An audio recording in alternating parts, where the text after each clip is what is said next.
ինձ փողոցներում շատ մարդիկ հանդիպելիս ասում են Արտուր ջան, ում լսենք, ում հավատանք, ամեն ինչ փչացրել են, այնքան են խաբել։ Եվ ես այդ հարցին նաև ուզում եմ պատասխանել հրապարակայնորեն։ Դուք, հարգելի բարեկամներ, ոչ թե լսեք, թե ով ինչ է ասում, այլ դուք լսեք, թե ով ինչ չի ասում։ Հայաստանի Հանրապետության քաղաքական դաշտը արհեստականորեն բաժանել են ընդդիմադիրների և իշխանավորների, այդ բաժանումը շատ արհեստական է, շատ արհեստական։ Իրանք իրար հետ կապված են տարբեր կապերով և գլխավորը այդ կապերից առևտրային կապն է, գլխավորը այդ կապերից փողն է։ Եվ իրենք մեկը մյուսի հասցեին ասում է բաներ, որ իրեն չվնասի, այն մյուսն էլ այն մյուսի հասցեին ասում է բաներ, որ իրեն չվնասի։ Ու բնականաբար այդ ամենը տարածվում է այս մարդկանց սպասարկող բլոգերների, ժուրնալիստների, խմբագիրների, այսպես շարունակ, լրագրողների, ժուրնալիստ չէ, լրագրողների վրա, դեպուտատների վրա։ Առավոտից երեկո իրենց սպասարկող լրատվականները խոսում են Նիկոլ Փաշինյանի դավաճանության մասին միայն ու միայն, Նիկոլ Փաշինյանի լրատվականներն էլ առավոտից երեկո խոսում են միայն ու միայն այն հանգամանքների մասին, որը իրենց թույլատրված է։ Բերեմ 1-2 օրինակ, ես այս ամենի մասին խոսել եմ և շարունակում եմ խոսել, շարունակելու եմ խոսել։ Եվ եթե, չգիտեմ, նախկինում ինձ 10 մարդ էր լսում, հիմա ինձ լսում են հազարավոր մարդիկ։ 2024 թվականն էր, եթե չեմ սխալվում, ես մի շարք սկսեցի, որը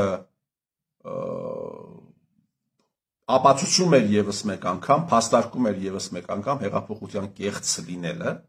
24 թվականի հունվարն էր, եթե չեմ սխալվում, եւ այդ վիդեոները ու վիդեոների մեկնաբանությունները 4-5 օրվա ընթացքում ունեցել էր 1.5 մոտավորապես միլիոն դիտում, 1.5 մոտավորապես միլիոն դիտում միայն իմ էջից։ Այնպես որ շարունակելու եմ այս ամենի մասին խոսել եւ ես վստահ եմ, որ կգա ժամանակը ու հայ ազգին այս օրը գցած տականքները կկանգնեն Աստծո դատաստանի առաջ։ Այս նախկինները, ներկաները, ընդդիմադիրները, ոչ ընդդիմադիրները 2023 թվականի դեկտեմբերին, հարգելի բարեկամներ, Հայաստանի Հանրապետության կառավարությունը որոշում է կայացնում, որ Արցախում տրված վարկերի 70%-ի պատասխանատվությունը ստանձնում է ինքը, եւ 30%-ն էլ առևտրային բանկերը որոշում են դուրս գրել։ Սա մեկ փաթեթ է։ Արցախի տարածքում տրված է եղել $800 միլիոն վարկ։ Հիմա հարց է առաջանում, ամեն ինչ խախտող, ամեն ինչ եւ ամեն նորմ խախտող, արդարության մասին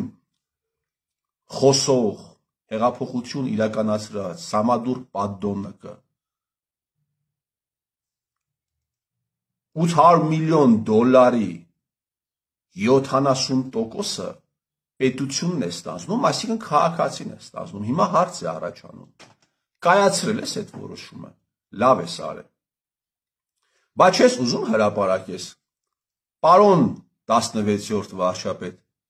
ամենախոշոր վարկառուները ովքեր են եղել։ Ամեն ինչը խախտել ես, այդ բանկային գաղտնիքի մասին այդ օրենքը, այդ ինչ է, որ չես ուզում խախտես, պարոն վարչապետ։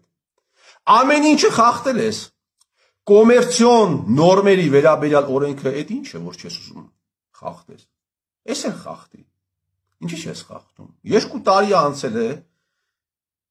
մարդկանց հետաքրքիր է։ $800 միլիոն վարկային փաթեթը ձևավորվել է Մարտակերտի, Ասկերանի, Հադրութի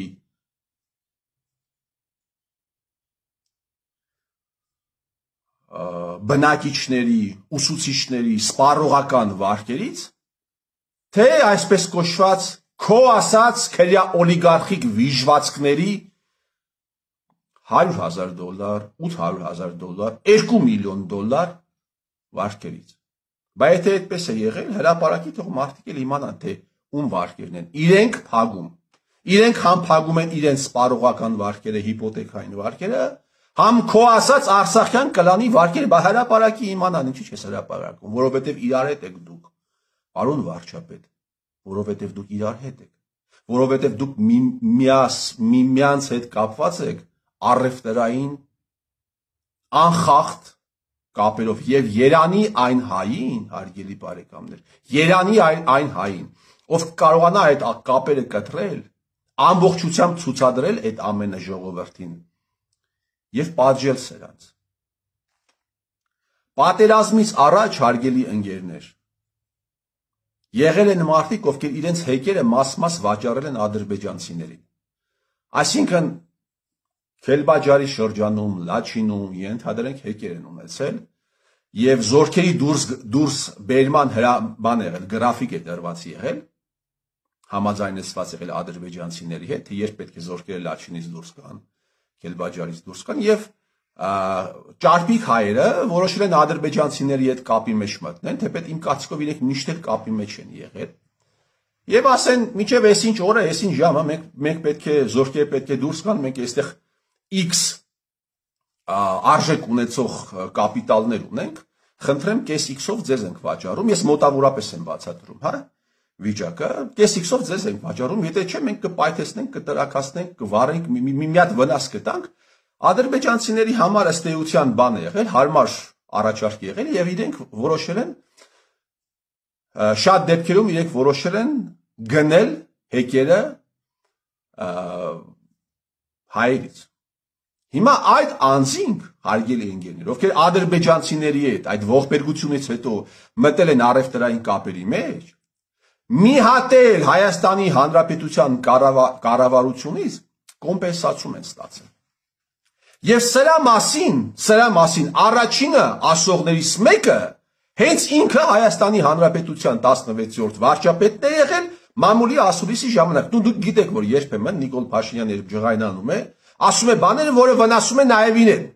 Հետո ասում են, էս ինչի ասեցի, էլի։ Հա։ Այդպիսի բնավորություն ինքը ունի, միշտ է դա ցույց տվել։ Միշտ է դա արել։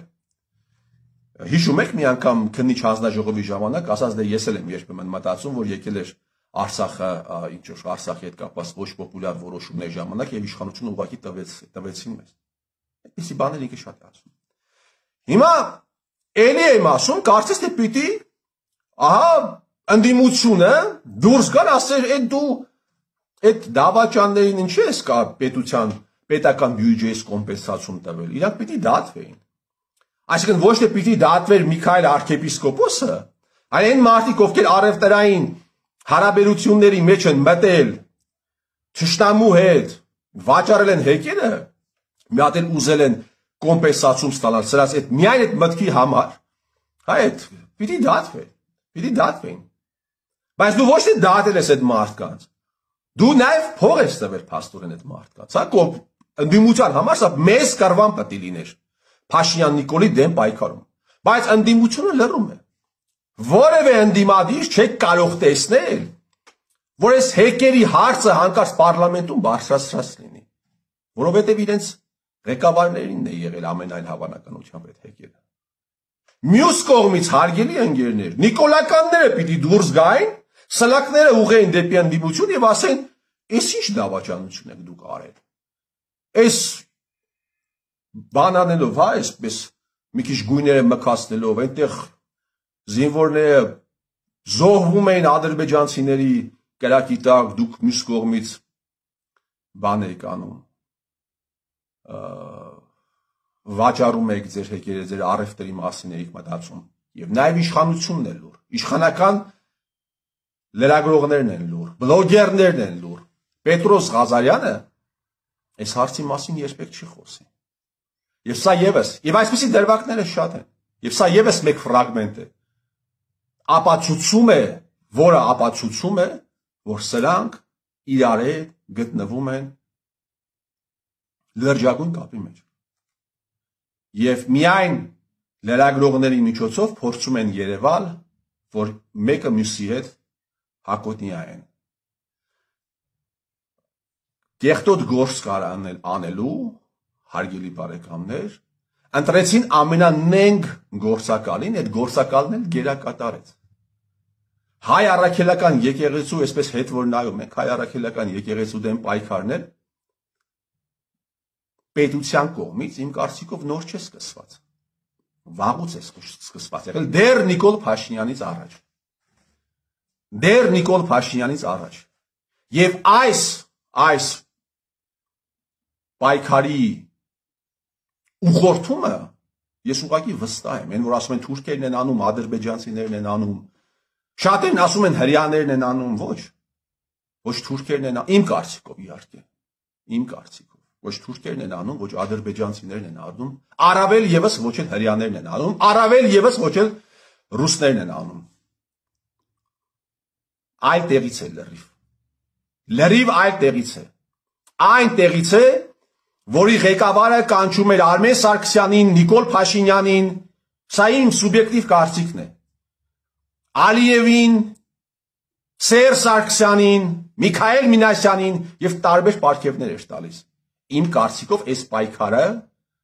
ուղղորդում են հենց իրենք։ Բայց սա սուբյեկտիվ էլի եմ ասում, սա շատ սուբյեկտիվ կարծիք է, որ Վատիկանը կապ ունի այս ամենի հետ։